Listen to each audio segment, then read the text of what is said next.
warahmatullahi wabarakatuh. Kami dari kelompok 3 ingin mempresentasikan hasil laporan proyek rekayasa lalu lintas dengan judul analisa kondisi jalan pemuda Semarang dalam 5-10 tahun mendatang.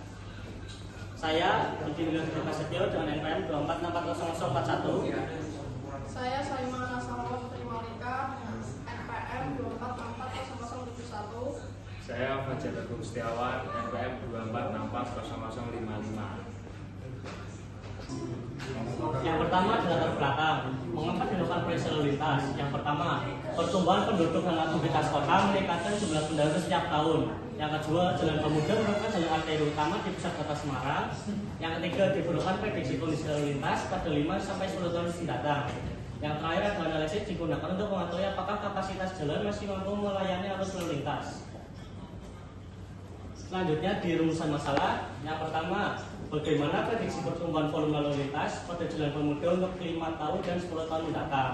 Yang kedua, bagaimana tingkat derajat kejenuhan atau DS dan level of service atau LOS dan jalan pemuda pada kondisi existing maupun masa mendatang. Yang ketiga, faktor-faktor apa saja yang mempengaruhi peningkatan kepadatan lalu lintas di jalan pemuda Semarang. Yang terakhir, upaya rekayasa lalu lintas apa yang dapat dilakukan untuk mengurangi kemacetan dan meningkatkan kinerja jalan di masa mendatang. Berikutnya ada tujuan penelitian. Yang satu, memprediksi pertumbuhan volume lalu lintas pada 5 tahun dan 10 tahun mendatang menggunakan metode proyeksi lalu lintas. Yang kedua, menganalisis kapasitas jalan derajat kejenuhan atau DS dan tingkat pelayanan jalan level of service atau LOS pada kondisi existing. Yang ketiga, mengetahui pengaruh pertumbuhan kendaraan terhadap kinerja jalan pemuda di masa mendatang. Yang keempat, memberikan rekomendasi rekayasa lalu lintas untuk mengurangi tingkat kemacetan dan meningkatkan kinerja ruas jalan. Untuk dasar perhitungan proyeksi, metode yang digunakan adalah proyeksi geometrik dengan rumus Q pangkat N sama dengan Q pangkat 0 kurung 1 plus I pangkat N dengan keterangan Q pangkat N volume lalu lintas tahun ke N, Q0 sama dengan volume lalu lintas awal, I tingkat pertumbuhan lalu lintas, N umur rencana atau tahun. Data dasar analisis parameter volume awal I0, pertumbuhan lalu lintas, kapasitas jalan, instruksi, lokasi penelitian. Nilai 2,669 SMP atau per jam, pertumbuhan lalu lintas 5% per tahun, kapasitas jalan atau C 3135 SMP per jam. Lokasi penelitian jalan pemuda Semarang. Prediksi 5 tahun mendatang itu 2031. 1. Perhitungan volume lalu lintas Q5 sama dengan 2669,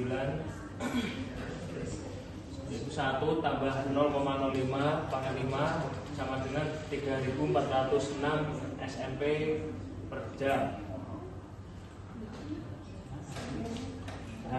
Dengan hasil volume lalu lintas tahun 2031 diperkirakan 3406 SMP per jam.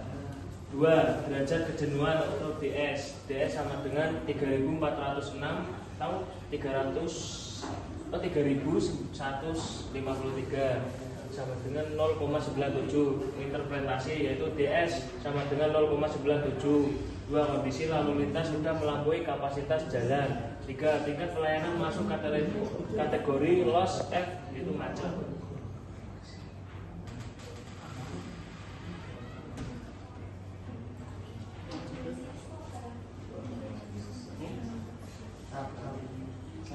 Prediksi 10 tahun mendatang yaitu 2036.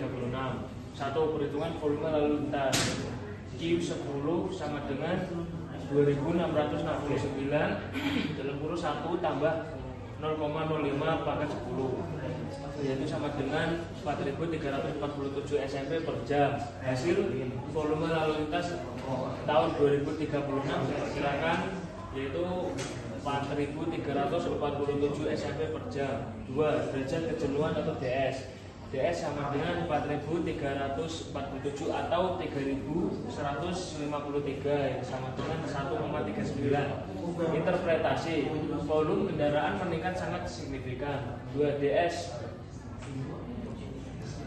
lebih dari satu menunjukkan kapasitas jalan sudah tidak mampu menampung arus kendaraan. 3. Potensi kemacetan berat dan antrian panjang. Perbandingan kondisi existing 5 tahun dan 10 tahun. Mengenai kondisi volume DS atau loss. Kondisi existing volume SMP per jam yaitu 2669, DS 0,85, loss E F 5 tahun, volume 3406, DS 0,97, loss F. Kondisi 10 tahun, volume 4347, DS 1,39, loss F.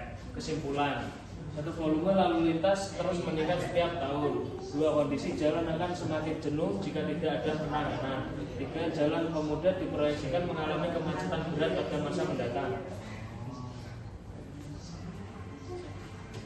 Peningkatan lalu lintas. Yang pertama, pertumbuhan penduduk Kota Semarang. 2. Peningkatan aktivitas perkantoran dan perdagangan. 3. Bertambahnya jumlah kendaraan pribadi. Dan keempat, hambatan samping tinggi. Dampak yang akan terjadi, dampak kondisi lalu lintas mendatang. Yang pertama, penurunan kecepatan kendaraan. 2. Waktu tempuh semakin lama. 3. Antrean kendaraan meningkat. 4. Konsumsi bahan bakar meningkat. 5. Polusi udara dan kebersihan bertambah. 6. Tingkat penggunaan jalan bertambah.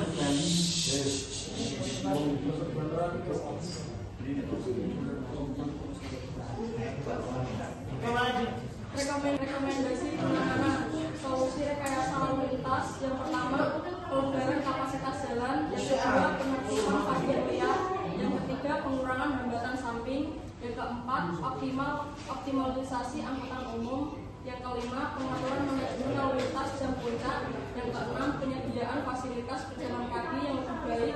Yang ketujuh, pengaturan kendaraan keluar masuk jalur. Kesimpulan analisis yaitu jalan pemuda saat ini sudah mengalami tingkat kejenuhan tinggi. Dalam 5 tahun mendatang, DS diperkirakan mencapai 0,97. Dalam 10 tahun mendatang, DS diperkirakan mencapai 1,39. Yang terakhir, kondisi tersebut menunjukkan perlunya tindakan rekayasa lalu lintas sejak dini agar kinerja jalan tetap optimal. Sekian dari kelompok kami. Maaf apabila ada salah kata. Wassalamualaikum warahmatullahi wabarakatuh.